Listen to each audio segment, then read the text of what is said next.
പ്രോസിക്യൂഷന്റെ എല്ലാ വാദങ്ങളും അംഗീകരിച്ചുകൊണ്ടുള്ള ഒരു വിധിയായിരുന്നു.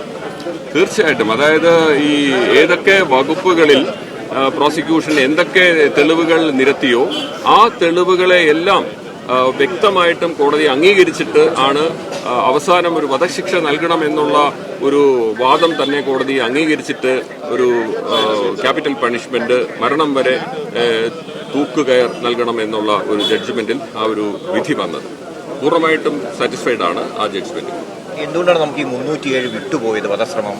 അതായത് ഈ 22/8/2022 ഗ്രീഷ്മ ആദ്യമായിട്ട് നടത്തിയ ഒരു വധശ്രമം എന്ന് പറയുന്നത് ഏകദേശം 60ഓളം ഗുളികകൾ കലർത്തിയ ഒരു മാംഗോ ജ്യൂസ്, ഒരു സിന്തറ്റിക് മാംഗോ ജ്യൂസ് അത് കൊടുത്ത് അതിൽ കലക്കി കൊടുക്കുകയായിരുന്നു. 1-2 കവിളുകൾ കുടിച്ച ശേഷം അത് കയ്പ് താങ്ങാനാവാതെ തുപ്പിക്കളഞ്ഞു. അപ്പൊ ആ ഒരു ഭാഗം ഏതെങ്കിലും തരത്തില് ഒരു ഇഞ്ചുറിയോ ഒരു ഏതെങ്കിലും ഒരു പരിക്ക് അത് ഉള്ളിൽ ചെന്നിട്ടുണ്ടാവുകയോ ചെയ്തതായിട്ട്, കാരണം വളരെ 22/8 നടന്നു എന്ന് പറയുന്നത് ഇൻവെസ്റ്റിഗേഷൻ സ്റ്റാർട്ട് ചെയ്യുന്നത് 26/10/2022 അപ്പോ ഇതിനിടയിൽ വേറെ ഒന്നും തന്നെ തെളിവുകൾ അപ്പം ഇല്ലായിരുന്നില്ല. അന്വേഷണം തുടങ്ങിയത് അപ്പോഴല്ലേ. അപ്പൊ അതുകൊണ്ട് അതിലേക്ക് വേണ്ടി പ്രത്യേകം തെളിവ് കോടതിയിൽ കൊടുക്കാൻ കഴിയാത്തത് കൊണ്ടാണ് 307 പോലീസ് ഈ ചാർജിൽ ഉൾപ്പെടുത്താൻ കഴിയാതെ പോയത്. പ്രതിയുടെ പ്രായം കൂടി കണക്കാക്കിയൊരു ആശങ്ക ഉണ്ടായിരുന്നു. പ്രതിയുടെ പ്രായം കണക്കിലെടുക്കും എന്നുള്ളൊരു ആശങ്ക എനിക്കുണ്ടായിരുന്നു. പക്ഷേ എന്നാൽ കോടതി ആ ജഡ്ജ്മെന്റിൽ അത് വളരെ വിശദീകരിച്ച് പറയുന്നുണ്ട്. കാരണം വെറും 24 വയസ്സായ ചെറുപ്പക്കാരനെയാണ് ഈ 24 വയസ്സായ ഗ്രീഷ്മ ഇത്രയധികം വളരെയധികം നിഷ്ഠൂരമായിട്ട് പ്ലാൻ ചെയ്ത് അതിവിദഗ്ധമായിട്ട് സാങ്കേതിക വിദ്യയിലൂടെ എല്ലാം മനസ്സിലാക്കിയതിന് ശേഷം കൊലപ്പെടുത്തിയത്.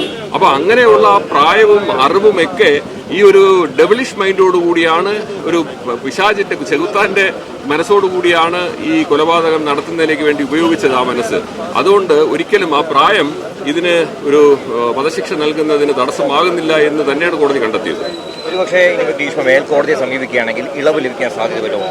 അത് കോടതി യഥാർത്ഥത്തിൽ പരിഗണിക്കേണ്ട ഒരു വിഷയമാണ്. കാരണം അതിപ്പോൾ ഒരു പ്രോസിക്യൂട്ടർ എന്ന നിലയ്ക്ക് അത് അങ്ങനെ അവിടെ എങ്ങനെ സബ്മിറ്റ് ചെയ്യപ്പെടും, അല്ലെങ്കിൽ ഏത് തരത്തിലായിരിക്കും ആർഗ്യുമെന്റ് വരിക, അല്ലെങ്കിൽ ഹൈക്കോടതി ജഡ്ജ് ഇത് എങ്ങനെയാണ് വിലയിരുത്തുക എന്നൊക്കെ ആശ്രയിച്ച് ഇരിക്കും അതിന്റെ തുടർന്നുള്ള ഒരു ജഡ്ജ്മെന്റ്. അതിപ്പോൾ നമുക്ക് ആർക്കും തന്നെ അതിനെക്കുറിച്ചൊരു അഭിപ്രായം പറയാൻ കഴിയില്ല. നിലവിൽ ഈ വെർഡിക്ട് സ്ട്രോങ് ആണ്. ഈ ഇപ്പോൾ ഉള്ളത് ഈ 568 പേജുകളുള്ള ഈ വിധിന്യായം എന്ന് പറയുന്നത് വളരെയധികം അങ്ങേയറ്റം തെളിവുകളുടെ ആ ഒരു സർക്കംസ്റ്റാൻസസ് എല്ലാം മുത്തുകൾ പോലെ കോർത്തെടുത്ത് പ്രോസിക്യൂഷൻ ഉന്നയിച്ചതിനെ വിശദമായി ചർച്ച ചെയ്തിട്ടുള്ള ഒരു ജഡ്ജ്മെന്റാണ്. എനിക്കത് ചുരുങ്ങിയ സമയം കൊണ്ട് എനിക്ക് വായിച്ചു നോക്കുവാനും പെട്ടെന്ന് മറിച്ച് നോക്കി മനസ്സിലാക്കാൻ കഴിഞ്ഞതിലൂടെ ഞാൻ പറയും. സാഹചര്യ തെളിവുകൾ മാത്രം ഉണ്ടായിരുന്നു, പിന്നെ മൊഴികളും അത് വെച്ചുള്ള അന്വേഷണമായിരുന്നു. പോലീസിന്റെ അന്വേഷണം എങ്ങനെ കാണുന്നു?